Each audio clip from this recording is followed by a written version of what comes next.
ಜಮಾತೆ ಇಸ್ಲಾಮಿ ಹಿಂದ್ ಬಸವ ಕಲ್ಯಾಣ ವತಿಯಿಂದ ಆಯೋಜಿಸುವ ಈ ಕುರಾನ್ ಪ್ರವಚನದಲ್ಲಿ ನಾನು ಸುಮಾರು 8 ವರ್ಷಗಳಿಂದ ಈ ಕಾರ್ಯಕ್ರಮ ನೋಡ್ತಾ ಇದ್ದೀನಿ. ಕಾರ್ಯಕ್ರಮದಲ್ಲಿ ಭಾಗವಹಿಸ್ತಾ ಇದ್ದೀನಿ. ಈ ಕಾರ್ಯಕ್ರಮದಲ್ಲಿ ಅವರು ಹೇಳುವಂತಹ ನಮ್ಮ ಕುರಾನ್ನ ಸಂದೇಶಗಳು ಎಲ್ಲರ ಜೀವನದಲ್ಲಿ ಬದಲಾವಣೆಯ ಒಂದು ಸಂಕೇತವಾಗಿ ಮಾರ್ಪಾಡುಗೊಳ್ತಾ ಇದ್ದಾವೆ. ಸೊ ಅದಕ್ಕಾಗಿ ಏನಪ್ಪಾ ಅಂತಂದ್ರೆ ಈ 9ನೆಯ ಸಲ ಇವರು ಈ ಕುರಾನ್ ಪ್ರವಚನವನ್ನ ಏನು ತಮ್ಮ ಬಸವ ಕಲ್ಯಾಣ ತೇರ್ ಮೈದಾನದಲ್ಲಿ ಆಯೋಜನೆ ಮಾಡಿದ್ದಾರೆ. ಈ ಒಂದು ಕಾರ್ಯಕ್ರಮದಲ್ಲಿ 3 ದಿವಸಗಳ ಕಾಲ ಅವರ ಪ್ರವಚನ ಇರುತ್ತೆ. ಈ ಒಂದು 3 ದಿವಸಗಳ ಕಾಲ ಮೊದಲನೇ ದಿವಸ ಏನಪ್ಪಾ ಅಂತಂದ್ರೆ ಮಾನವನ ಘನತೆಯ ಬಗ್ಗೆ ಪ್ರವಚನ ನೀಡಲಾಗುತ್ತೆ.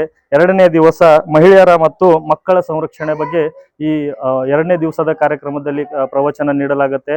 ಮತ್ತೆ 3ನೇ ದಿವಸಕ್ಕೆ ಏನಪ್ಪಾ ಅಂದ್ರೆ ಜೀವನದ ಉದ್ದೇಶವನ್ನ ನಮ್ಮ ಜನಾಬ್ ಮೊಹಮ್ಮದ್ ಕುಯಿ ಅವರು 3 ದಿವಸಗಳ ಕಾಲ ಸತತವಾಗಿ ಈ ಒಂದು ಕುರಾನ್ ಪ್ರವಚನ ಕಾರ್ಯಕ್ರಮವನ್ನು ನಡೆಸಲಿದ್ದಾರೆ.